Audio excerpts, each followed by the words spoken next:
YouTube, Rook here from Rook Geek Goodness, my little channel on the interweb for all things geeky and cool. And we have a set of 2 Funko Pops to review today, guys. Something I've been wanting to do for a long time now, but I could not get a hold of the White Ranger. He was very difficult to track down. I had to order him online. My local big box stores, Toys R Us, Target, Walmart, FYE, and GameStops never had this guy in stock for whatever reason. I had to get him online, like I said. And basically, I decided to do this as a collective review. In my opinion, this is the way it should be reviewed.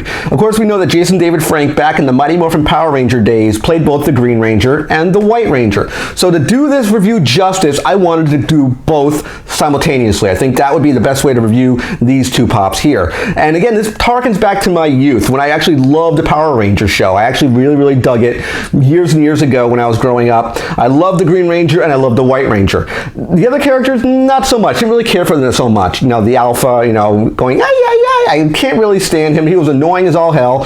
I wanted these 2 guys, and I love these particular pops. So with that being said, guys, let's actually go into a breakdown segment. We're going to look at the packaging, we'll look at the articulation, look at the paint, and at the end of the video and final thoughts, we'll come to a conclusion to you, the audience. Should you buy these pops? Stay tuned, guys. We're going to breakdown. Okay, guys, we're in our breakdown segment looking at both the Green Ranger from the Mighty Morphin Power Rangers line and the new White Ranger in his new stance, again from the Mighty Morphin Power Rangers line. So first thing we're going to do is let's actually look at the Green Ranger first. We'll look at his packaging. This is the newer of the 2. I'll kind of get them in shots so you see. Great packaging. Of course, we have a picture of the pop here, and we have the name Green Ranger on the side. We turn over here and we see the side art of Green Ranger. If you notice over here on his side, you will see the Dragon Dagger, which I like how they actually show you the Dragon Dagger on the side here. We have Green Ranger number 360 listed on here, and on the back it showcases the Green Ranger here with the Mighty Morphin Power Ranger logo, kind of a green-yellow backdrop, and of course all the other figures in that particular line. We'll put the box aside and actually look at Green Ranger himself. A phenomenal amount of paint they did on this figure, guys. A great amount of tooling around the brim of his visor. You have the red up here, the red jewel. You have the tooling over here on the side of his mask. They did a lot of tooling, a lot of detail on this pop. He of course has his dragon shield. I don't know if you can see it well enough. There we go. He has the gold-colored dragon shield here, which he showcased in the show from time to time. He has a little gold band that he has around his arms, and of course a little gold trim on his boots and on his wrists. Now if we look over here to the Dragon Dagger, which you'll see here prominently displayed on the side, I really wish, one shortcoming with the actual Green Ranger is, I wish they would have had more detail on the actual dagger. There isn't a whole lot there. It's kind of like a black splotch with a little gold trim. I wish there was more detail.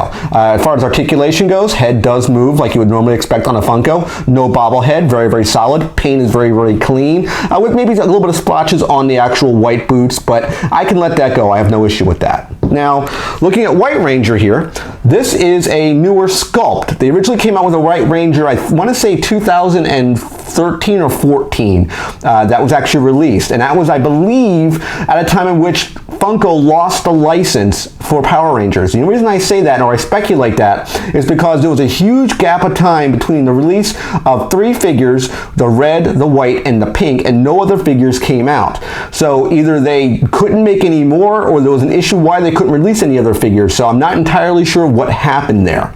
So we look over here, we see the White Ranger here. We have White Ranger listed here on the side. He's right here listed on the side of the box in his art, and I love the pose, which we'll talk about shortly.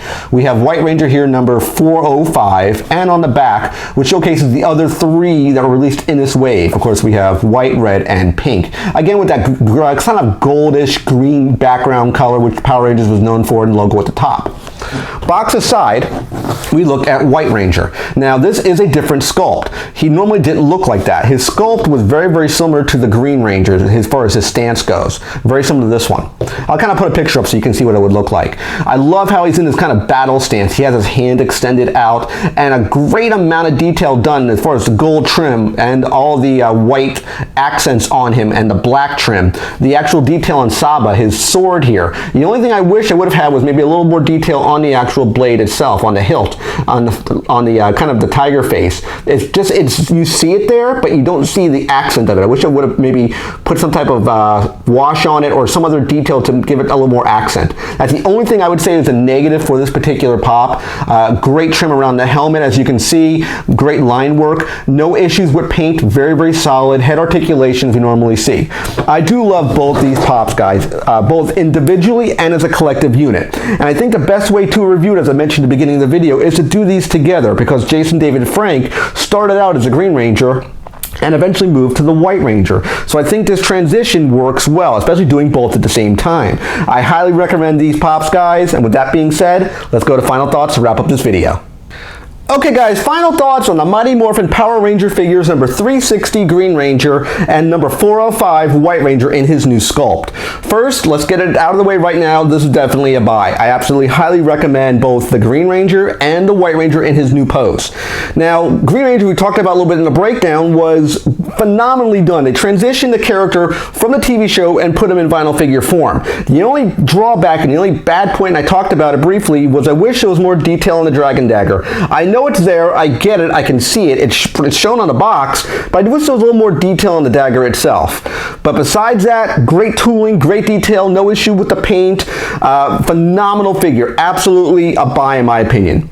White Ranger, of course, is a throwback to his original design, and his stance that he looked like this. I love how they said, you know what, we're not going to screw the fans over, we're not going to re-release the figure after we re-required our license, which is what I think really happened. I think they lost the Power Rangers license after they made the red, the pink, and the original white one. That's why there was a long gap of time for figures, and then they suddenly started making a new batch of figures again. They re-released the red, re-released the white, and re-released the pink. And I love this battle stance the White Ranger's in. I think it does much better justice than the original one. I thought the original one was kind of plain in his stance. This one looks so much better. I highly recommend the White Ranger if you can find him. He is very difficult to find now, guys. You might have to get him online. Everywhere, like I said at the beginning of the video, I've tried to get them at my big box stores. Nobody had them. So I hope you like this review. Remember to click that big subscribe button at the bottom of the page. We're also still chasing my 1,000 subscriber giveaway. That video will go live as soon as we hit 1,000 subs, and that video again will be for